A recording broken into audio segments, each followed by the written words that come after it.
अरे हमारे पास कोई व्यवस्था नहीं है। ये देखिए हम जा रहे हैं, हमारे पास कोई व्यवस्था नहीं है। आपके पास कोई व्यवस्था नहीं, आप नहीं मजदूरी है। करने के लिए जा रहे हैं और ये व्यवस्था नहीं है कि दोपहर में आप क्या खाएंगे क्या पिएंगे। हाँ, नहीं है। तंगी हो चुकी है। एक मजदूर की स्थिति देख सकते हैं, हृदय दहल उठा है इस कंडीशन को देख करके। पता नहीं आपको कैसा लग रहा है कि यह मजदूर जा रहा है मजदूरी करने और इतना भी इस व्यक्ति के पास व्यवस्था नहीं है कि दोपहर में कुछ पानी पी सके। इस मोड़ पर मजदूरों को वर्तमान सरकार ला चुकी है। नमस्कार, मैं राम दुलार सिंह, आप देख रहे हैं आवाज बुलंद।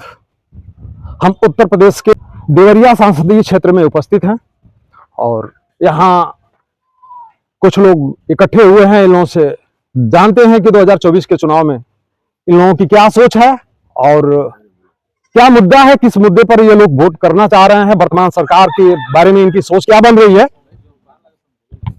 इस समय जो वोट का व्यवस्था जो चल रहा है, क्या आप लोग सोच रहे हैं? हम लोग तो यही सोच रहे हैं कि जिसकी अगर कांग्रेस की बनती है तो कांग्रेस को वोट दिया जाए। हाँ। हम लोग तो भाजपा वाले हैं नहीं, ना भाजपा को वोट करेंगे। जी। किनको वोट करते थे आप लोग पहले? पहले हम लोग बहुजन समाज पार्टी में वोट करते थे। अच्छा, तो इस समय बहुजन का सोच और रवैया आपको समझ में नहीं आ रहा है? समझ में आ रहा है जी। उसकी सीट निकलने वाली नहीं है। तो इसलिए आज आप लोगों ने निर्णय लिया है कि हम लोग कांग्रेस को वोट नहीं, जो जीत रहा है हाँ। उसको हम लोग हाथ लगा देंगे तो बढ़िया रहेगा, वो जीत जाएगा।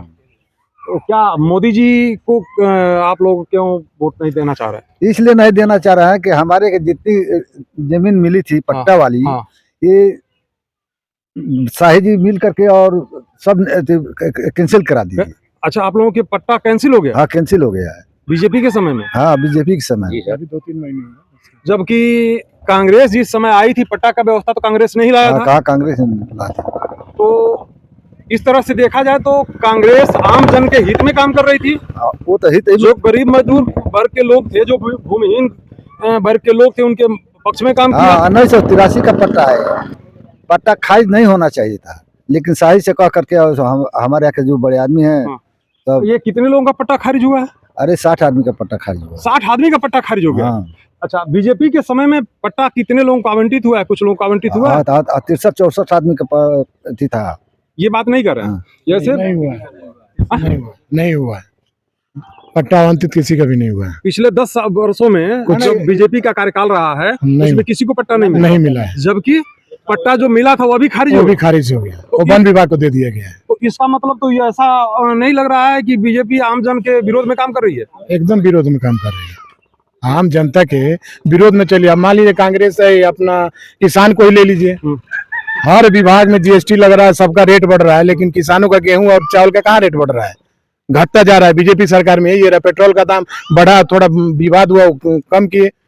जब उस समय कांग्रेस के टाइम में 70 पैसे केवल बढ़ा था तो अटल बिहारी वाजपेयी ने वो अपना क्या बैलगाड़ी निकाल दिए थे, लेकिन 105 पे पहुंचा। जब यहाँ विरोध हुआ तो उसके बाद कांग्रेस के विरोध में खड़े हो गई बीजेपी। तो क्या लगता है कि आपको? हम यही चाहते हैं कि कांग्रेस की सरकार आए।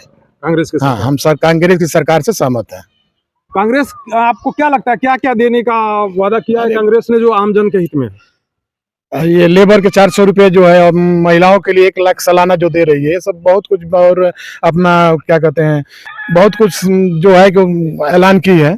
और क्या दे रही है?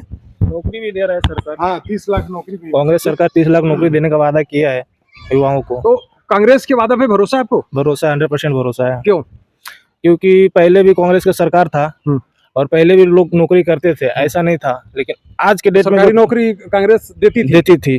पहले कांग्रेस नौकरी देती थी, सरकारी नौकरी, लेकिन अभी बीजेपी 10 साल में किसी को भी नौकरी नहीं लगा। कहा गया है, जो कहा जा रहा है बीजेपी के लोगों के द्वारा कहा जा रहा है कि अगर यदि कांग्रेस आ गई तो आप लोगों का सारा छीन लेगी। 2 भैंस होगी तो 1 भैंस ले लेगी, सारा आप लोगों का जमीन छीन लेगी। तो इसका डर नहीं है आप लोगों को?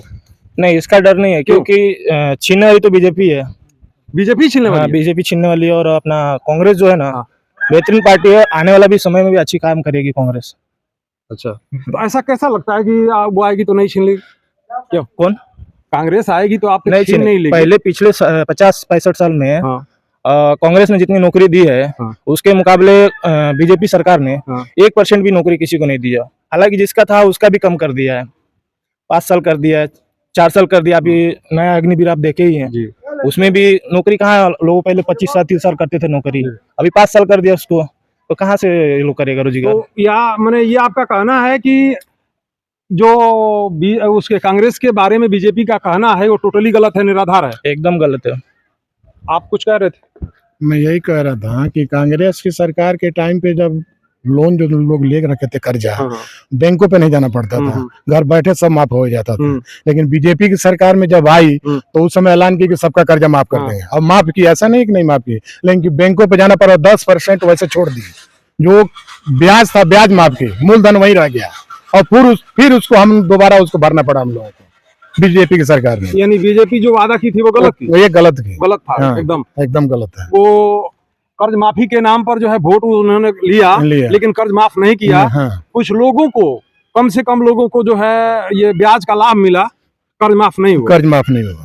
यानी बीजेपी, ये कहा जाए कि बीजेपी ने किसानों का कर्ज माफ ही नहीं किया। नहीं किया, हाँ, कर्ज नहीं माफ किया किसानों का।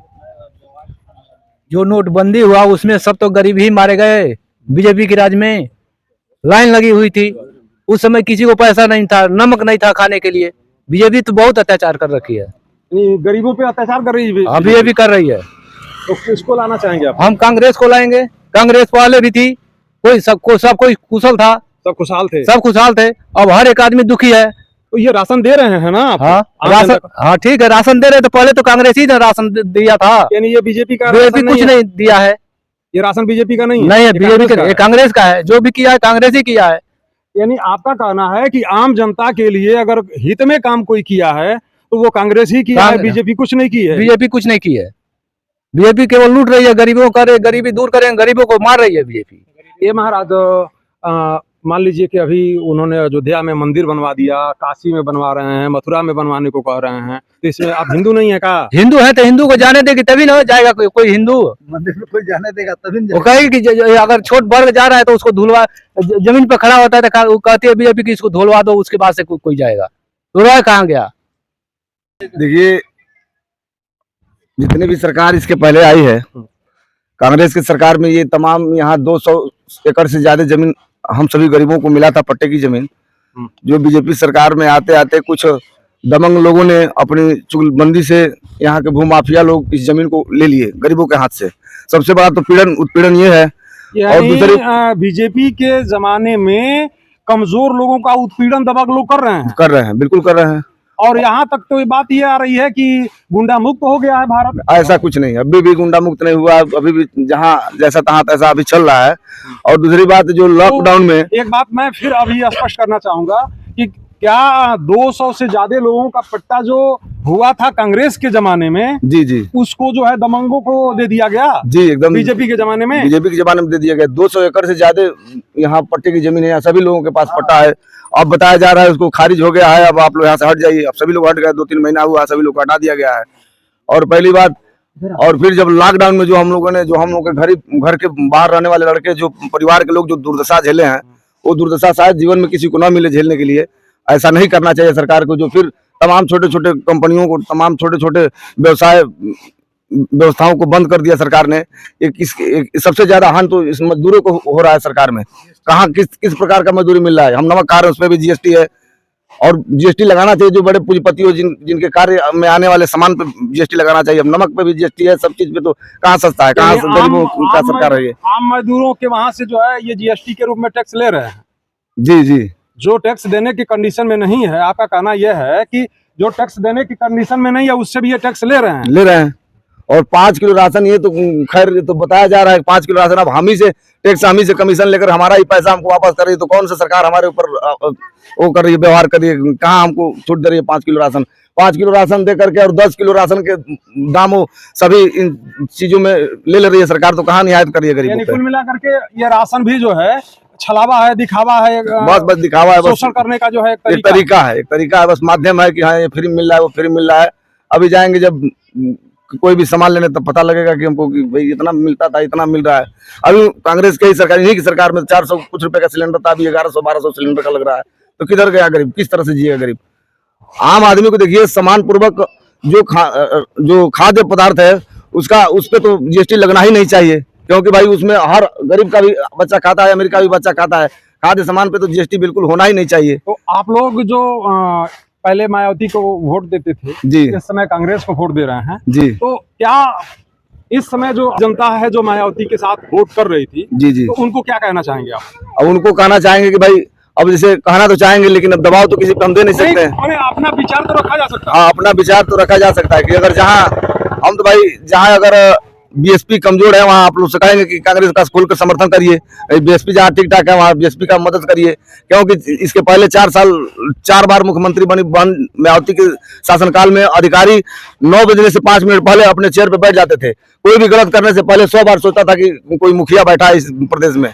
आज की स्थिति यह है कि बिना घूस लिए कोई काम नहीं हो पा रहा है। छोटे छोटे लोगों को तो दफ्तर से भगा ही दिया जा रहा है, उनकी बात ही नहीं सुनी जा रही है। आपका कहना यह है कि जहां बीएसपी के प्रत्याशी अगर कमजोर हों, वहां बहुजन समाज के जो भी लोग हों वो कांग्रेस को वोट करें या इंडिया गठबंधन के जो भी प्रत्याशी हों उनको वोट करें। जी, यहाँ के लोगों की विचारधारा देखा और सुना गया, और वास्तव में जो इन लोगों के विचार हैं इस पर आप लोगों को सोचना चाहिए। और इस बार 2024 का जो चुनाव है वह निर्णायक घड़ी है, निर्णायक चुनाव है।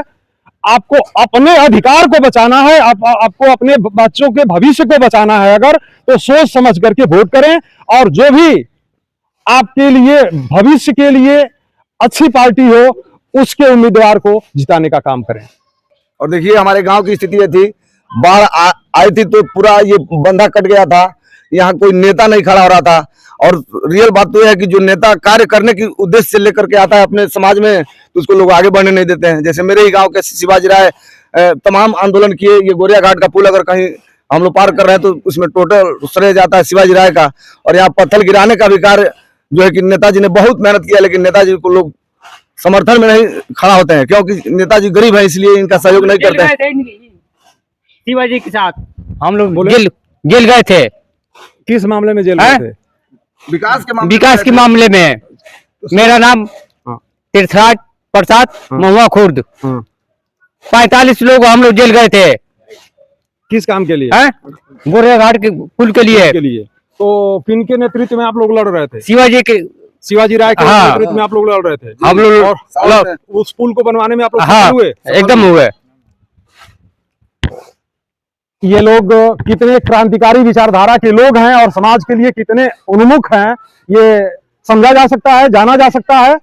और इन्होंने अपने समाज के लिए बहुत सारा लड़ाई लड़ा और वर्तमान सरकार में बैठे लोगों का उत्पीड़न भी झेल रहे हैं इन लोगों के कहने के हिसाब से। और अगर यह चुनाव वर्तमान सरकार जीत जाती है, जो कि संभावना नहीं दिख रहा है दूर दूर तक, अब आम जनता जाग चुकी है। देखिए हम जा रहे हैं मजदूरी करने के लिए।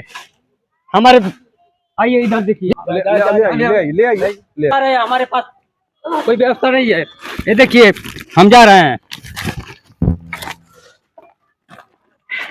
हमारे पास कोई व्यवस्था नहीं है।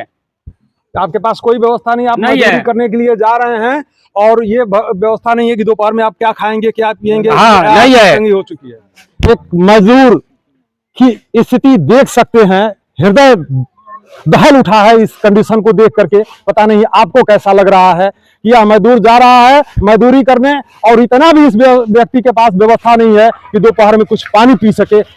इस मोड़ पर मजदूरों को वर्तमान सरकार ला चुकी है, जो इनका कहना है।